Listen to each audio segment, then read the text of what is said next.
Yeah, we're live. Hi, Stephanie. Hello, Navot. How are you? I'm good. How are you? I'm good. Great. Happy Sunday. Happy Sunday. Definitely. So it's your first podcast, right? Yes, All it right. is. How does it feel? I don't know.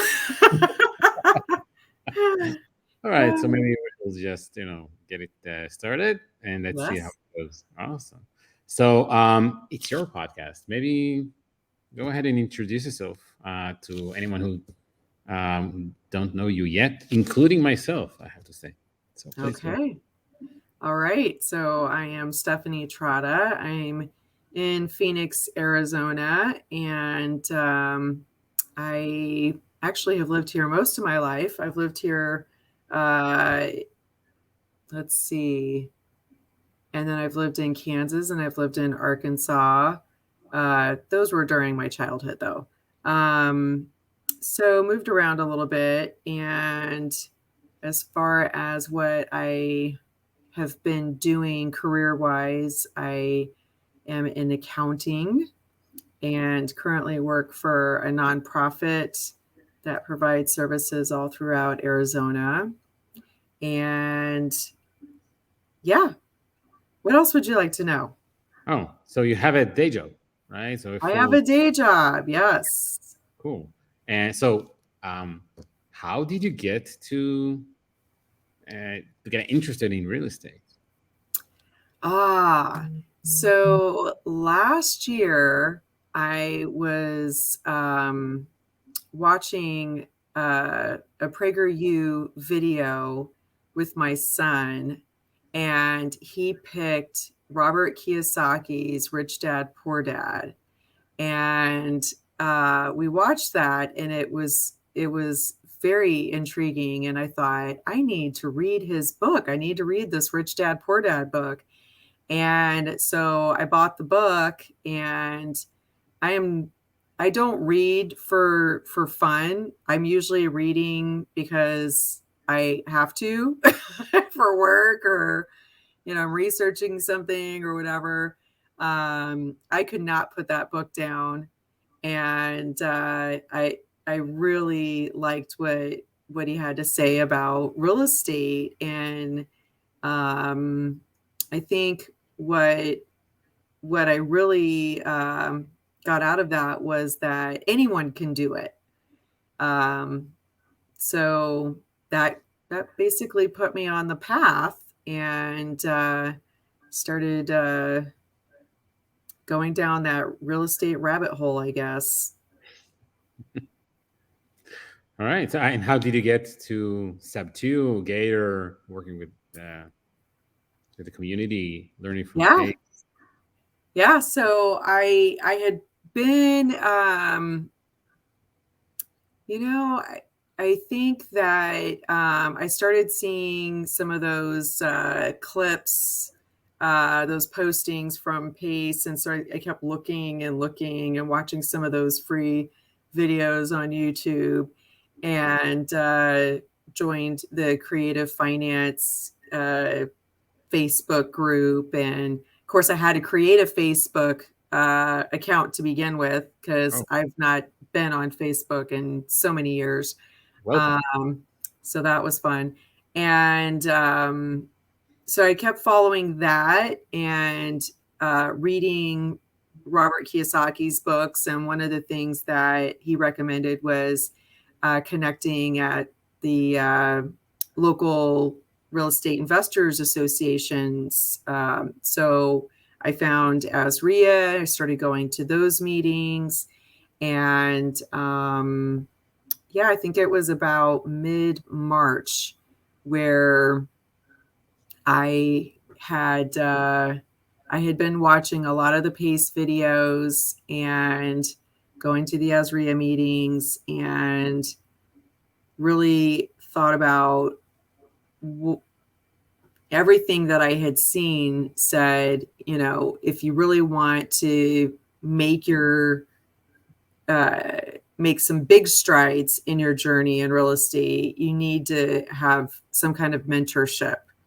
And so I thought, all right, well, I looked at different ones and I really liked Pace's message. I liked how he approaches things.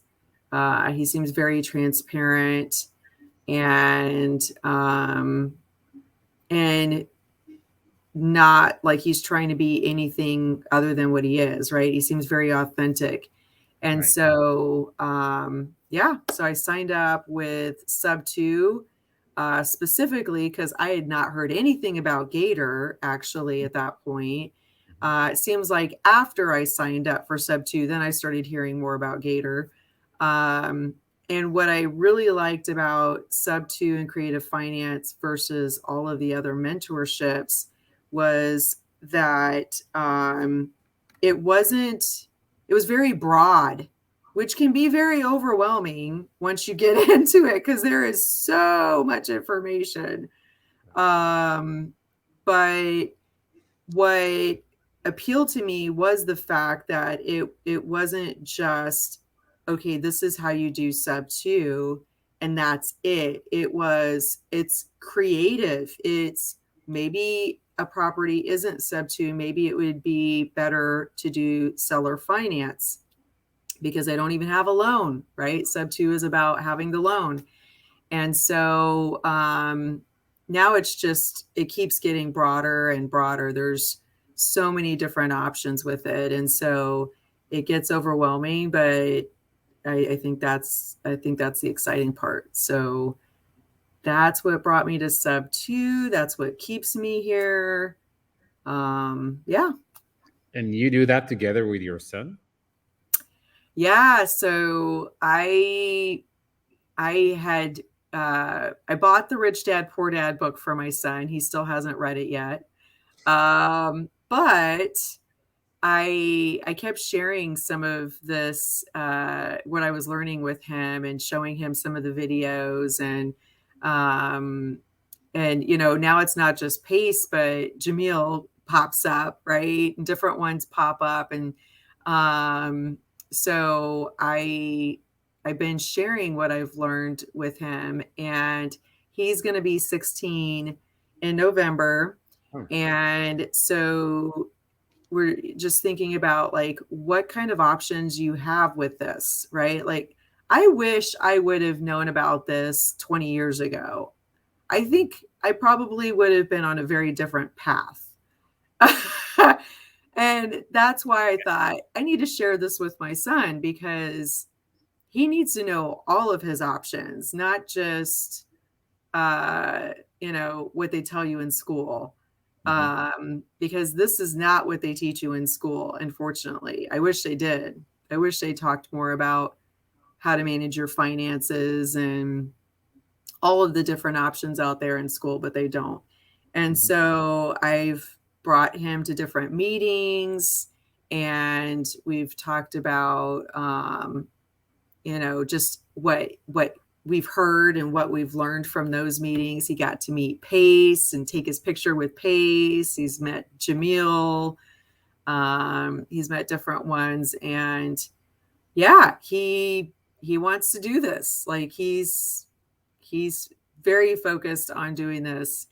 Of course, he's looking for more structure, right? So then that's the next, I guess, step or challenges as I'm learning this, how do I help him with the structure and um, making it where he's not too overwhelmed with so much that we can do with this. So yeah. Mhm. Yeah, that's entirely overwhelming. That's for sure. And it takes time to gradually get into that. So, talk about getting into this. Um, um, are you an action taker? And also, did you already get any kind of deal done or in the pipeline? Yeah. I would like to think I'm an action taker. Um, I what I'm learning about myself in this journey is that, I'm definitely out of my comfort zone. So I do have a bit of that fear of failure creeping in here and there. Mhm. And I find myself focusing on all of the administrative type of functions because that is closer to my comfort zone. Yeah. Um, so I've talked to hard money lenders, and I've talked to private money lenders, and I've talked to contractors and transaction coordinators, and I've tried understanding, every part of the process. And one thing that I know about myself is that I don't I don't want to talk direct to seller. I don't want to sit on the phone all day, every day, trying to talk to sellers. And Mhm. so I have really focused on building relationship with wholesalers. Um, and I told my son, be a wholesaler and I'll be your buyer, right? So then he's already got the biggest part figured out, right? Because as a wholesaler, the hardest part is making connections with buyers that then you can go find the leads, the properties for them. And so I was like, I'll be your buyer. And of course, I'm not a wholesaler, so now I'm still trying to like help him with what does he do with that. Um, but yeah, it's I'm taking action, but sometimes I wonder if I'm taking the right action. Mhm. Did you get to watch Pace's Avatar series? Yeah, I've not watched all of the videos. I've gotten through part of them, and I've also listened to them with his podcast as he's been going through the different avatars on his podcast. And when I was with my MSA. So when you sign up with Sub 2, you get an MSA. And don't ask me what that stands for because I can't remember what it is. But basically, somebody who's in the community that's supposed to kind of help guide you, right? So she said, look at the avatars, and that'll help kind of put you maybe on the right path. And I looked at the avatars and I'm like, I'm not on here. I don't I don't know where I belong on here. This Yeah. doesn't I don't know. Like there's a little part here, maybe a little part there. And so she said, well, maybe you could be a connector. And so that's probably the closest thing actually that I come to is the connector because I have talked to a lot of people. I try to figure out what do they have, what do they need, right? And take notes. And then there have been times where I am like, oh yeah, okay, so let me make this connection here. Of course, I haven't quite figured out how to monetize that. I've tried, but haven't had any success with that. But yeah, so integrator might be another one that I kind of fit in because I'm pretty good with systems, and that's a lot of what I have to deal with at my W-2 is figuring out how everything works and getting it to do what I need it to do. So I don't know. Maybe those. I think I fit somewhere in there. Okay, the fact that you say that I might be really good as an integrator, do you like it? Well, that's the thing. I'm really good at some stuff. I just don't know if I want to do that forever. That's kind of why I'm here, right? Like, I've been doing accounting for over 20 some odd years. I don't want to do that necessarily for the rest of my life. So that's why I'm here. So I default back to what I'm good at. And then I'm like, yeah, but is that really what I want to do? Hmm. So I don't know. Yeah, it sounds like you're still on your journey, and that's makes a lot of sense. It's actually fascinating. Sounds fascinating. So good for you. Thank you. So it's your podcast. So maybe you'd like to tell your audience, um, to the best of your knowledge nowadays, right? It will progress in time. Um, what do you have, and what do you need from them? Ooh, good questions. So what do I have? So I can help with entity formation. Any questions about that? Can help with comping.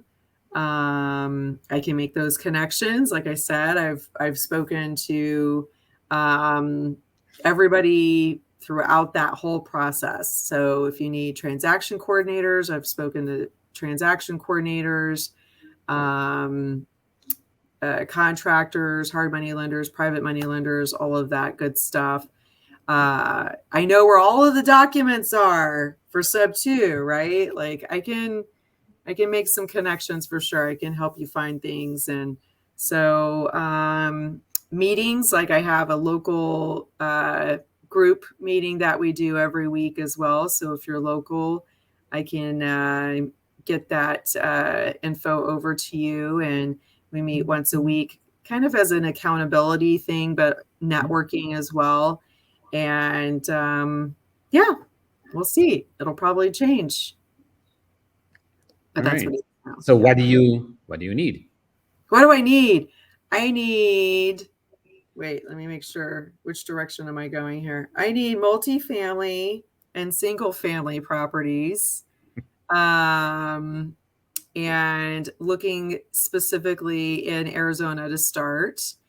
And I think my buy boxes are right here behind me. So I won't bore you with all the details. They're right there. Hopefully you can take a screenshot. And yeah, let's JV. Let's do some business together.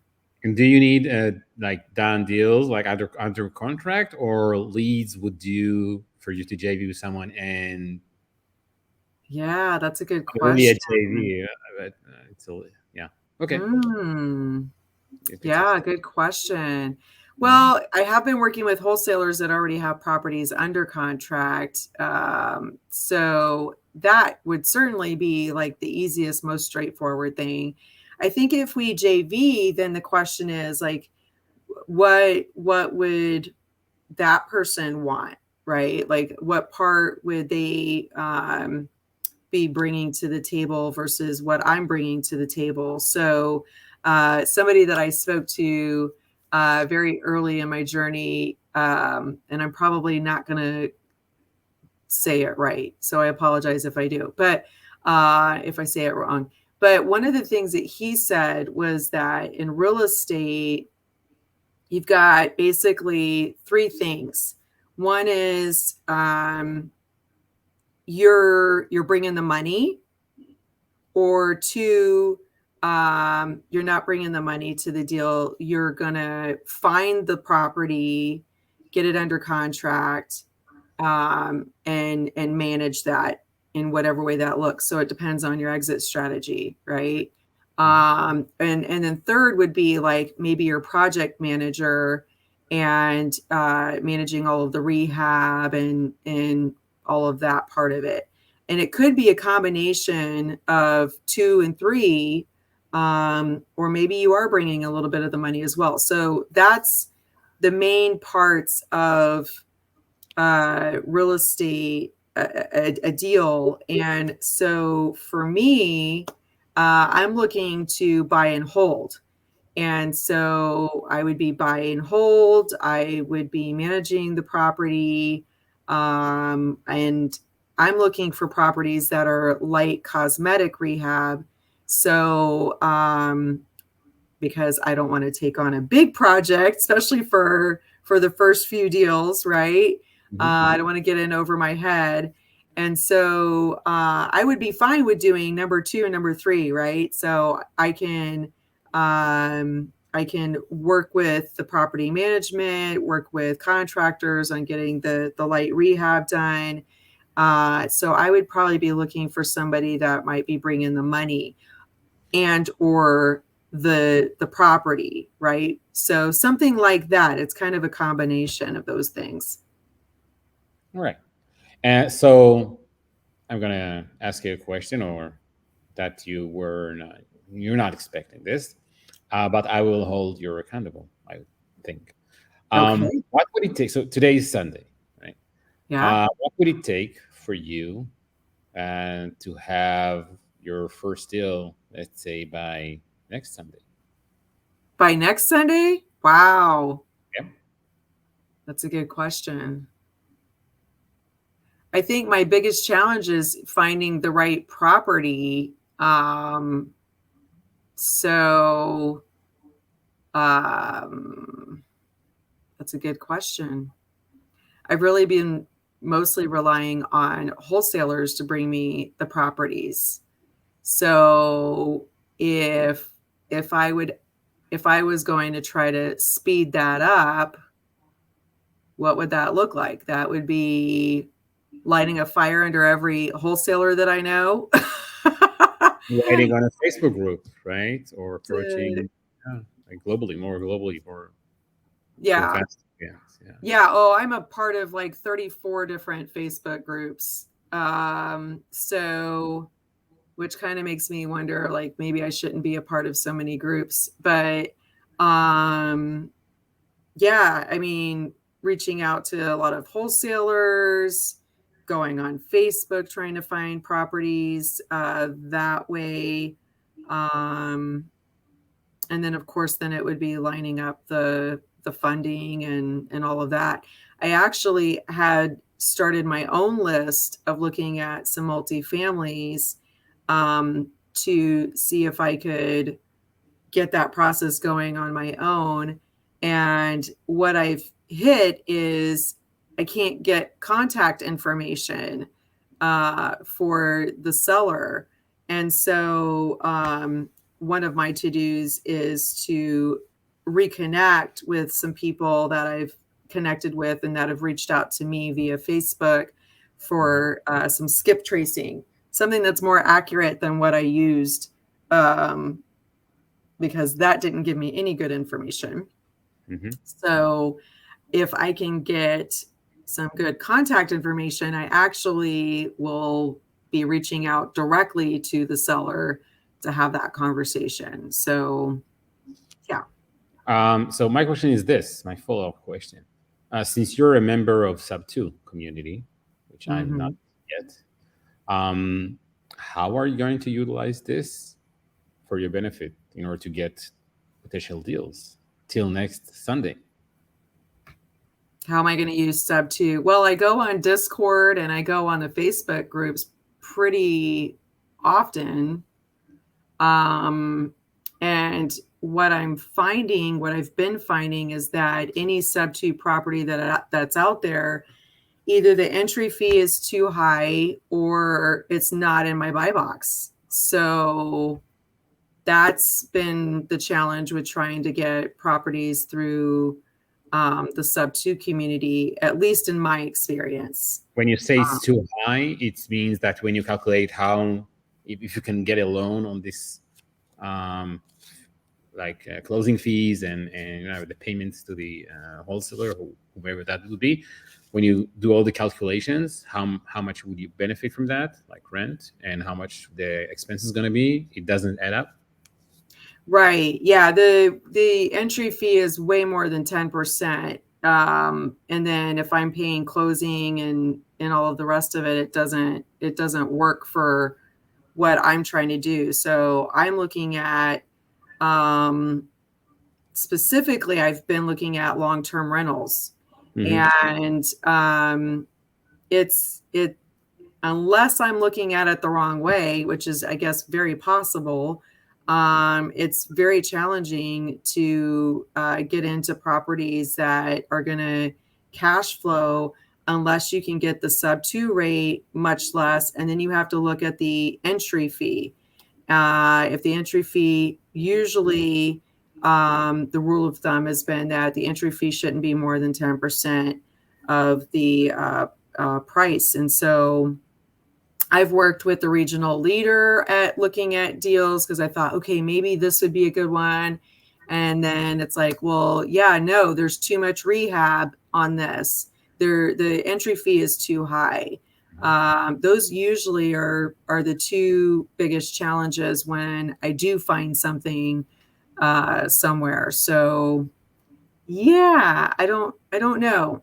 I could be missing something, but that's what I've been seeing on Discord and in the Facebook community. Hmm. Yeah, but the fact that actually right now you're saying it out loud and putting like out there should probably help you or help other people seeing this if they have any solutions, any ideas, anything that they can brainstorm with you to approach you and talk to you Yeah. uh, and get you started by next Sunday. No, okay. That would be great. That would be awesome. Yeah. So actually, these were all my questions for the first podcast. So first, again, congratulations on that. Thank you. Anything else you'd like to add to, again, address your audience, share, ask? It's your Oh, I don't know. I don't know. I have questions for you, but that'll be on the next video. that's my podcast. Yeah. That's right. Mm. All right. So thank you so much for being open, for getting outside of your comfort zone, Yes, thank uh, you. and best of luck in real estate and Yes. creative financing. Thank you. With pleasure.